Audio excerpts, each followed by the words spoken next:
puso nila, hawakan nyo bawat buhay nila, ay kayo po yung patuloy na tungangan, Panginoon, or magbigay ng kalakasan. At Lord, dalangin namin anumang mga pagsubok na kanilang pinagdadaanan, lalo na ngayong taon na ito, Lord, marami pa yan. Hindi tumitigil, hindi naman nawawala ang problema. Ang mahalaga sa bawat problema na dumarating sa kanilang buhay, na pagtatagumpayan nila dahil kayo po yung kanilang kasama. Kaya Lord, lahat ng aspeto ng kanilang buhay, bagamat iisang kanilang tungkulin, sila ay mga pulis, pero individual, meron din silang pansariling mga karanasan, meron din mga nagaganap sa kanilang buhay, sa kanilang mga pamilya, at individual, Panginoon.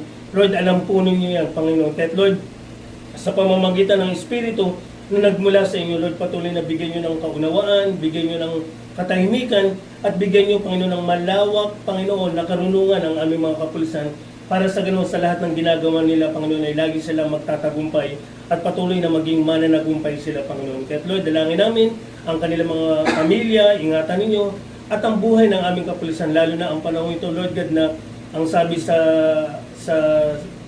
isang kapahayagan, Lord, na lalamig pa raw ang panahon. Kaya dalangin po namin, Panginoon, na bilang mga life coaches nila, lalo na po yung mga naninilbihan o yung nagjo-duty sa gabi, Lord God, na napakalamig.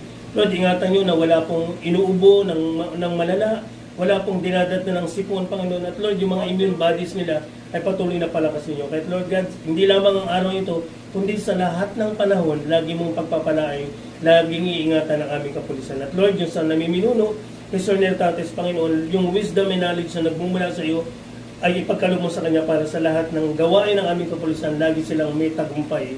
At Lord God, sa iyo namin binabalik ang pasasalamat na may pagpupuri sa pangalan ni Jesus naming Panginoon, in the name of the Father, and of the Son, and of the Holy Spirit. Amen.